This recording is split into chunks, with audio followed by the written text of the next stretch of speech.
A short davening. A short davening needs to take around 1 hour. That's the answer. A short davening should take 1 hour. The Alter Rebbe writes that one should lengthen his morning davening to around a half an hour. I heard some people in the back here talking about davening a little bit. Sometimes, kavana, but just here we're dealing about the length and everything. How long should a short davening take? No, you heard it, Tzvi? 1 hour.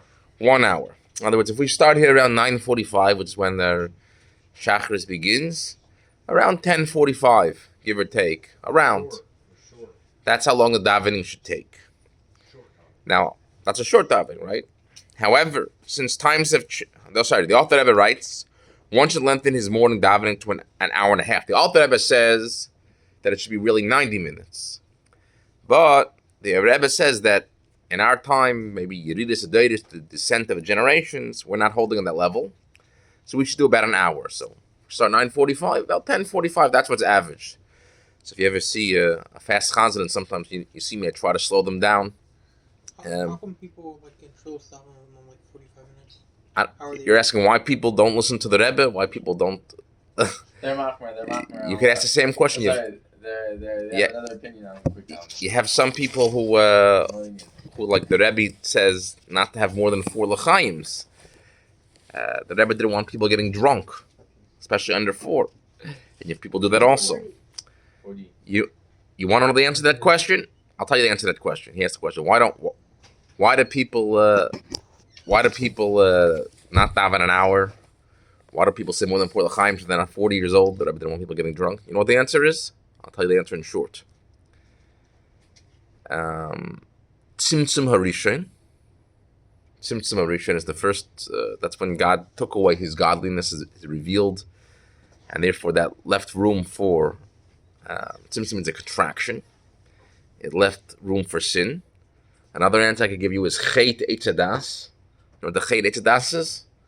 The sin of the tree. No, try again. The tree of good and evil. Tree of knowledge of good and evil. The sin of the tree of knowledge, good and evil. Once God took away His divine presence, and once there was the sin of the tree of knowledge, it made the possibility for good and evil to be mixed in the world. And more importantly, it made something called the nefesh bahamas, the animal soul. And it's strong. And the animal soul, or the Yetzer Hara, the evil inclination, likes to do things which are selfish, pleasurable, and incorrect. So to answer your question, Yosef, why wouldn't people listen to something the Rebbe said to do? Yetzer Hara, nefesh bahamas, pleasure, lazy, anything you want. That's the reason why. But I'm not here to talk about what people don't do. I'm talking about what's truth here. In this class, we learn about truth. And then hopefully we strive to do what's truthful. So the Rebbe says here, and our times have changed. I hold that 1/3 less is enough. Davening needs to take around an hour. Take around an hour. We start 9:45. As what the Rebbe says? That's what I'm reading. Davening needs. Huh? What year? This was said in Tafshin Lamed Vav, 1976. Okay, by now, 45 minutes. No, I'm just kidding. Davening needs to take around an hour. So now we've already had the great length. Is that a halacha that he's saying? No, this is the Rebbe. A Rebbe is Moshe Rabbeinu. Every generation has a Moses. There are other posting differently. Halacha, you just need to say, God, I want this, and you. So every generation has a Moses, Moshe Rabbeinu. Could other Chabad Chassidim follow another? If you're a Chabad Chassid, you realize that everything which comes out of the Rebbe's mouth is holy, it's divine, it's truth, and therefore this is something you want to strive to. Why don't people do it? I told you before. Tzimtzum Harishon, Chet Eitzadas. There was the first time God took away His godliness. There was the sin of the tree of knowledge. This caused good and evil to be mixed together, and people to be able to become lazy and sin. Okay, a little bit more on this.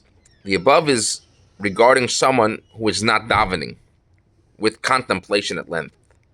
Obviously, somebody who's davening at length does not have these limitations. So if somebody's davening with the more, or we say kavana, intention, they have permission to do more than an hour. 1 hour and a half. Yeah. However, if I could just add,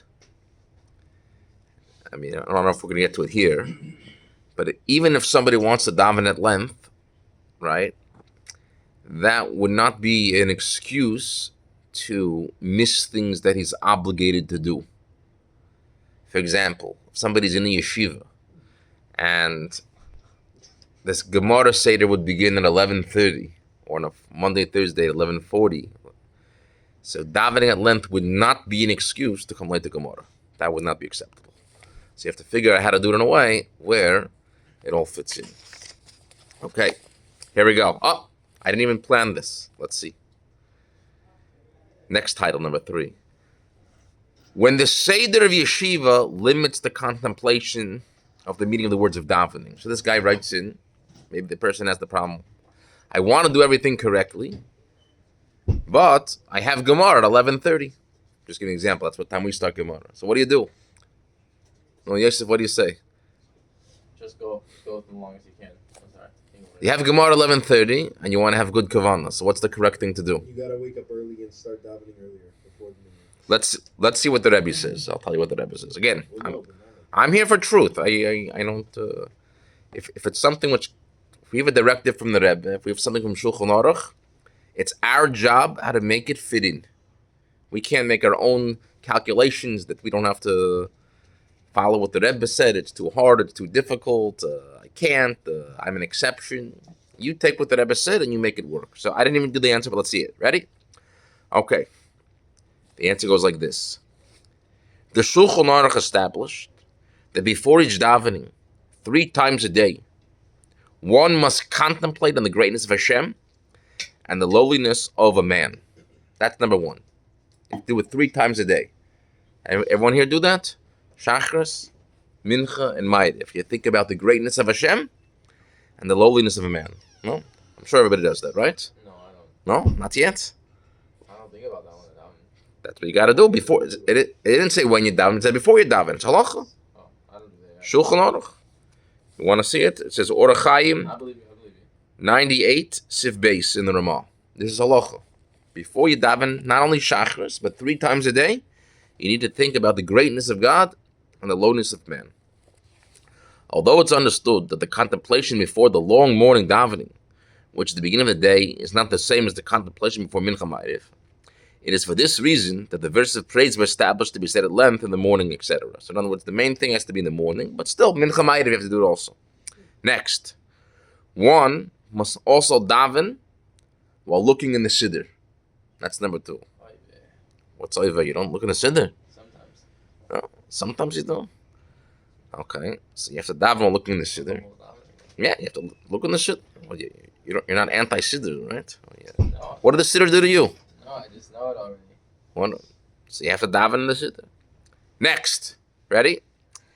If the Seder of Yeshiva does not allow time to contemplate the meaning of the words every day, it is proper and good that one contemplate at least one idea or a verse every day. In other words, if you can't do everything because you have to be at Gemara 11:30, take a subject or some verses, do as much as you can, and but don't be late for Gemara. Obviously, different verses of different days, so that eventually one will have contemplated all parts of davening. In other words, divide the davening. Let's say there's 6 weekdays, not including Shabbos. Divide it into 6 parts. And if you can't every day have full concentration on the whole davening, the way you would like to, because you have to be on time for Gemara, divide it into 6. Say, for example, on Sundays I want to do from Hoidu to Baruch Shamar. On Mondays I want to do Baruch Shamar to Yishtabach. On Tuesdays I'll do from Yishtabach to Shema Yisrael. Wednesdays from Shema Yisrael to Amidah. Pick one part of davening, divide it into 6. And each day, Sunday, Monday, Tuesday, Wednesday, Thursday, Friday, you'll pay attention to a different part of davening. And then he says, by the end of the week, you're going to contemplate on all parts of davening. Because if you would do the length you want to each and every single day, Sunday, Monday, Tuesday, Wednesday, Thursday, Friday, each one the way you want it, then what's going to happen? What's going to happen? What time are you going to eat breakfast? Let's see. Imagine it takes you, a shachris, he says, to take an hour, and the person says, oh, I want to contemplate on every part of davening at length. Not divided in 1/6 like the Rebbe advised. So every day I'll do. So what's going to happen? What time is he going to finish davening, you think? Probably not 10:45. He might finish 10:55. He might finish 11:30. He might finish 12. And he may eat breakfast when it's Gemara. Chas v'shalom. But so if somebody has that problem or that issue, that's what the Rebbe says. Okay, one more, which is very similar to this. Divide the kavanah of davening into parts, 1 part per day. Again. So the need or the yearn to want to daven at length and meditate shouldn't come at the expense of missing what I have to do every day. Rather, do it the way the Rebbe said today.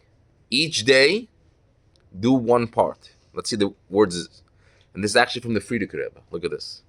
The Frierdiker Rebbe said a few times that the custom of the first Chassidim was they would divide davening into a few parts. This means that every day they would obviously daven, the whole davening. In their contemplation and kavanah, the meaning of the words and explanations, they would divide into a few days. Over the span of a week or 2, so I said 1 week, divide into 6. He's saying it could be even 2 weeks. If you want to divide it into 12. Over a week or 2, they would finish reviewing the meaning of the words once. Afterwards, they would do it again. You should also do the above mentioned. In your situation, you should arrange that your weekday morning davening should take 2 hours from the beginning to the end. Okay, that's a letter from this person, Tafshin Yutes. Yeah, this person, I'm assuming, was not a yeshiva bocher in yeshiva. Because if he would do 2 hours, it'd be hard for him to come on time to Gemara. So maybe this is just a different person. But we have to see the context. But in general, he's saying you could divide it into 1 or 2. 1 or 2 weeks, and finish the whole thing. Okay. So, Rabbi, generally, they're trying, for me, I'm thinking they're trying yeshiva bocher. When you're talking about yeshiva bocher, you're talking about people who grew up in the yeshiva system. They know the taich of the words, and they're just contemplating on the meanings. Yeah. Wishful For thinking me, of the taich. I'm not even at the point of contemplating on the meanings. I'm just trying to figure out what is the word mean that I'm saying. I'm just taiching words, and it takes me almost 2 hours. And that's not even to begin to even think about what I'm actually saying. It's just translating what I'm saying. So God willing, in the upcoming classes, we're going to speak about more of this thing that you're addressing. Just a few thoughts outside which I could comment on is a lot of Bachrim in the past, including myself. I've done this when I didn't grow up davening until I was like 19, 20 years old when I first came to yeshiva. But those of you know my background, I went to also public school. I went to college, New York University. So davening was something very new to me.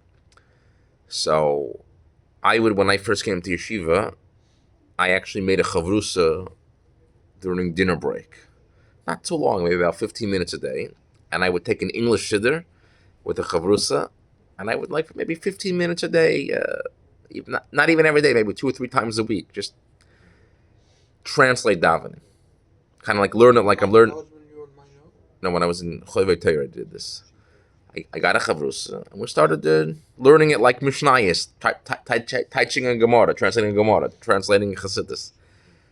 And I would say in a matter of 2 or 3 months, we finished the whole Shachris, just by doing 2 or 3 times a week. So that's one idea. Make a chavrusa, take an English siddur, and practice reading Tehillim if you want commentaries on it. The English Tehillim has a lot of Halalukas translated. You could read things. And there's books on davening. There's one by Nissen Mendel. I read. We have it. My Prayer, it has it. And then there's some translations also. So if you use your resources and you make study partners, in other words, if it means something to the davening, you really want to have a good davening. So that's one thing. Try to find time to just learn the davening. In other words, I wouldn't recommend learning the davening while you're davening. That shouldn't be your main time doing it. I'd rather make a time to learn it and then and then the other thing is, sometimes the Rebbe says, it's brought down on Yom Yom also, that when you daven, you have a kavana klalis, is the Rebbe's words in Yom Yom. What's a kavana klalis? A general intent that I'm talking to the Eibishter, that I'm talking to Hashem, and I say the words. In other words, even though I don't know everything at the same time, I could, God willing, remind me, I'll try to show you the exact Yom Yom. You just have a general intent that I'm talking to Hashem and I'm davening. And slowly, with your learning of the davening, which you'll do hopefully at a time where you just focus on learning, and you're taking the advice of dividing the davening into one or two, that combined with your kavanah klalos, you will make progress after a few months. And obviously, if you're doing it for years and everything, you're going to catch up and everything. But general, I wouldn't recommend overdoing it to the extent where it's going to take away from the main things you're supposed to be doing. Like, it shouldn't take away from your Gemara. It shouldn't take away from your breakfast. You have to have the balance, and obviously, when we take the advice of the Rebbe, we can't go wrong. If the Rebbe says divide it into a week or two, and the Rebbe says, not to let it interfere with Gemara. We didn't have that yet and everything. I think we're going to get to it. I don't remember exactly where it was. But once we know that the Rebbe says that's the way it should be, we have a blessing that if we'll do it the way he's advising, our davening will come out just perfect. Yeshiva Torah Ohr of North Miami Beach.